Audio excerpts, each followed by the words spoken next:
ये भी जान लीजिए, नैनीताल में लोगों की मुसीबत सिर्फ यहीं खत्म नहीं होती है। गरपानी की शिप्रा नदी भी कहर बरपा रही है। अमूमन ये नदी शांत देखी जाती है, लेकिन अब ऐसा हम नहीं कह सकते। ये देखिए विकराल रूप शिप्रा नदी का। नदी के किनारे जो लोग रहते हैं, जो रहबसर है जिनकी, वो दहशत में हैं।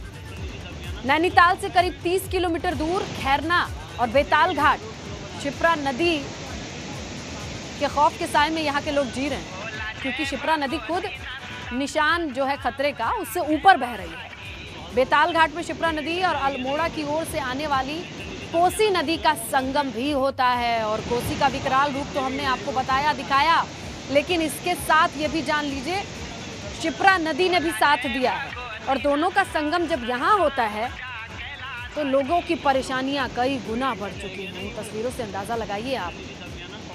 30 किलोमीटर आगे तक पानी बहता चला जा रहा है, बढ़ता चला जा रहा है। और परेशानी ये है कि अभी भी राहत मिलती दिखाई नहीं दे रही, क्योंकि अगर और पानी बढ़ता है और बारिश होती है तो ये पानी बढ़कर कहां तक जाएगा, ये भी नहीं लोगों को पता है। तो दानिश खान रामनगर से हमारे सहयोगी जुड़े हैं, रवि कैतुरा देहरादून से जुड़े हैं। दानिश का रुख कर लेते हैं, क्योंकि वहां जिस तरीके की तस्वीरें आ रही हैं दानिश, घबराहट हो रही है देख के। वहां के लोग क्या कह रहे हैं, क्या सोच रहे हैं, प्रशासन की ओर से किस तरीके की तैयारियां हैं, जरा बताइए। सबसे बड़ी अपडेट मैं अपने चैनल से अपने दर्शकों को देना चाहूंगा कि रामनगर में सुंदर खाल एक गांव है, जहां पर 5 मकान कोसी नदी के बहाव में बह गए हैं और वहां के लोग इस समय बेआसरा हैं। वहां तक अभी सरकारी मदद नहीं पहुंच पा रही है, क्योंकि बीच में तमाम बरसाती नाले हैं जिनको पार करके वहां तक जाना पड़ता है और वहां तक पहुंचने से पहले ही लोग फंसे हुए हैं। उसके अलावा रामनगर के तमाम ऐसे रिजोर्ट हैं जहां पर पर्यटक घूमने आए थे और फंस चुके हैं। इसी में से एक रिजोर्ट है जिसकी तस्वीरें हमने अपने पर्यटकों को, अपने दर्शकों को दिखाई, जहां पर तमाम गाड़ियां सैलाब में फंसी हुई हैं। लेमन ट्री रिजोर्ट है जिसके अंदर 100 से ज्यादा पर्यटक अभी फंसे हुए हैं। नेशनल हाईवे 309 पूरी तरह से बाधित है। सरकार जरूर कोशिश कर रही है, प्रशासन जरूर कोशिश कर रहा है उसे खोलने की, लेकिन लगातार बारिश के चलते अभी तक कोई भी प्रयास सफल नहीं हो पाया है।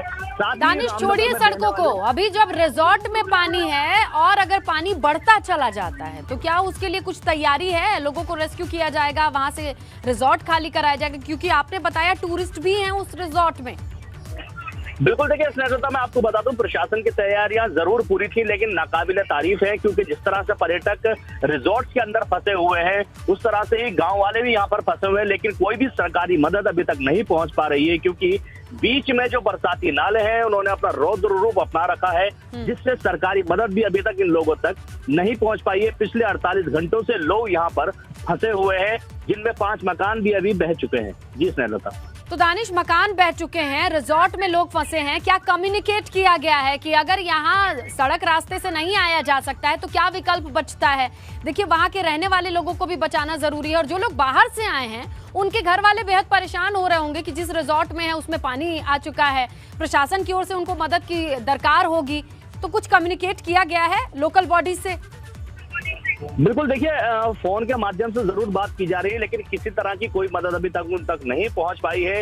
एक मार्ग यहाँ पर बचता है, हवाई मार्ग, लेकिन अभी तक किसी प्रकार की जिला प्रशासन ने हवाई मार्ग से लोगों को बचाने का प्रयास नहीं किया है, क्योंकि जिस तरह से लगातार बारिश हो रही है, स्थानीय प्रशासन के लोग, SDRF के लोग भी अभी तक वहां नहीं पहुंच पा रहे हैं। ऐसे में जो स्थानीय लोग हैं वहां पर सुरक्षित जगहों पर थे, उन लोगों ने जरूर प्रयास किया है लोगों को बचाने का, सहायता पहुंचाने की लोगों को, लेकिन जिस तरह से सरकारी मदद अभी तक नहीं पहुंच पाई है, ऐसे में लोग अपने आप को असुरक्षित महसूस कर रहे हैं। जी बिल्कुल बिल्कुल। अब जहां आपस में मदद करने से काम नहीं चलेगा, वहां प्रशासन की जरूरत चाहिए होगी, लेकिन जरूरी बात यह है कि सही समय पर इस बात को समझ लिया जाए। अगर लोग अपने आप से मैनेज नहीं कर पाते हैं तो उसका खामियाजा कौन भुगतेगा? आप हमारे साथ बने रहिए दानिश।